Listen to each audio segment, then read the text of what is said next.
अस्सलाम वालेकुम दोस्तों, कैसे हैं सब। उम्मीद है खैरियत से होंगे।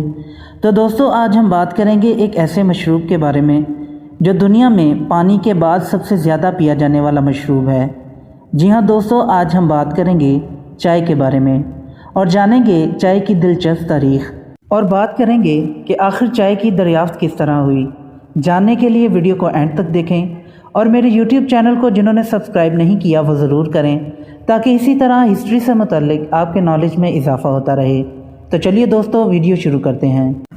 चाय दुनिया में पानी के बाद सबसे ज़्यादा पिए जाने वाला मशरूब है, जो दुनिया के हर खिते में अलहदा तरीके से तैयार और इस्तेमाल किया जाता है। ये मशरूब दुनिया भर में काफ़ी से भी ज़्यादा मकबूल है। चाय का असल खिता चीन का जनूब मगरबी इलाका है, जहाँ हर सालाना 1.6 अरब पाउंड्स चाय पी जाती है। चाय की दरियाफ्त का सेहरा एक चीनी किसान शिनोनिंग के सर है, जो चीनी अकायद के मुताबिक ज़राअत का बानी है।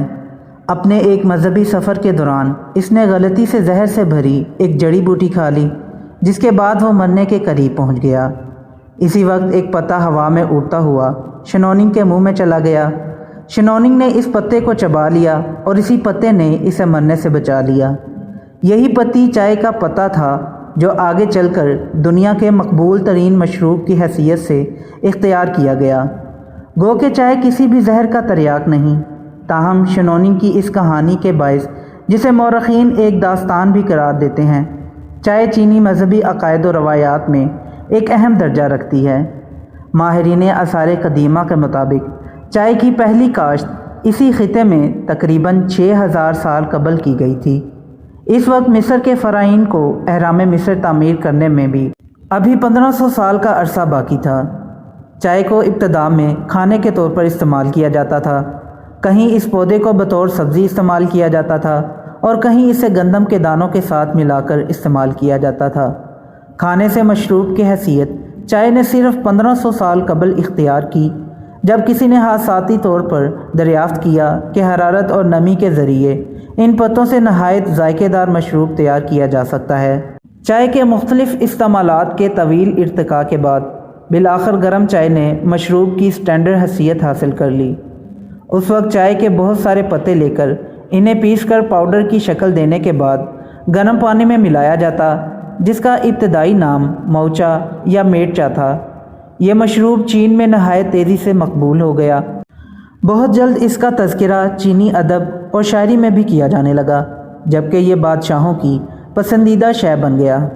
इस वक्त चीनी फ़नकारों ने चाय की सतह पर नक्शो निगारी भी अंजाम दी। इसे आप आज के ज़माने के जदीद काफ़ी आर्ट की इब्तदाई शक्ल कह सकते हैं। ये वो दौर था जब रेशम और चीनी मट्टी के बर्तनों की तजारत ने चीन को अहम तजारती ताकत बना रखा था। बहुत जल्द इन दो अशिया के साथ चाय भी चीन की अहम तजारती शय बन गई और बड़े पैमाने पर चीन से इसको ख़रीदा जाने लगा। अभी तक चाय सिर्फ चीन में उगाई जाती थी और चंद एक ममालिक इसे चीन से ख़रीदा करते थे। 9वीं सदी में जब चीन पर तंग खानवादे की हुकूमत थी, एक जापानी राहब इस पौधे को बतौर तोहफ़ा चीन से जापान लेकर आया। इसके बाद जापान में चाय की मकबूलियत का दौर शुरू हो गया। 16वीं सदी में डच ताजर चाय की बड़ी मकदार यूरोप लेकर आए और यहाँ से चाय की मकबूलियत का नया दौर शुरू हुआ। बरतानिया में चाय की मकबूलियत का सेहरा मलिका कैथरीन ऑफ ब्रागेंजा के सर है। कैथरीन पुर्तगाल के एक अहम ख़ानदान से ताल्लुक़ रखती थी, जिसने 1661 में शहनशाह चार्ल्स दुवम से शादी की। बिलाखिर तुर्की की मीठी राइस चाय से लेकर नमकीन तिब्तन मक्खन वाली चाय तक ये मशरूब दुनिया भर में बेपनाह मकबूल है और रोज़ाना इसका इस्तेमाल ज़िंदगी का अहम हिस्सा है। दुनिया का हर इलाका इसे अपनी रवायात के मुताबिक तैयार और इस्तेमाल करता है।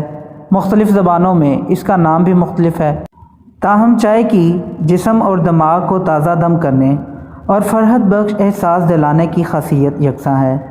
तो दोस्तों, ये थी आज की वीडियो पसंद आई हो तो लाइक ज़रूर करें और मेरे यूट्यूब चैनल को सब्सक्राइब करें। फिर मिलते हैं एक नई वीडियो के साथ, तब तक के लिए इजाज़त दें। अल्लाह हाफिज़।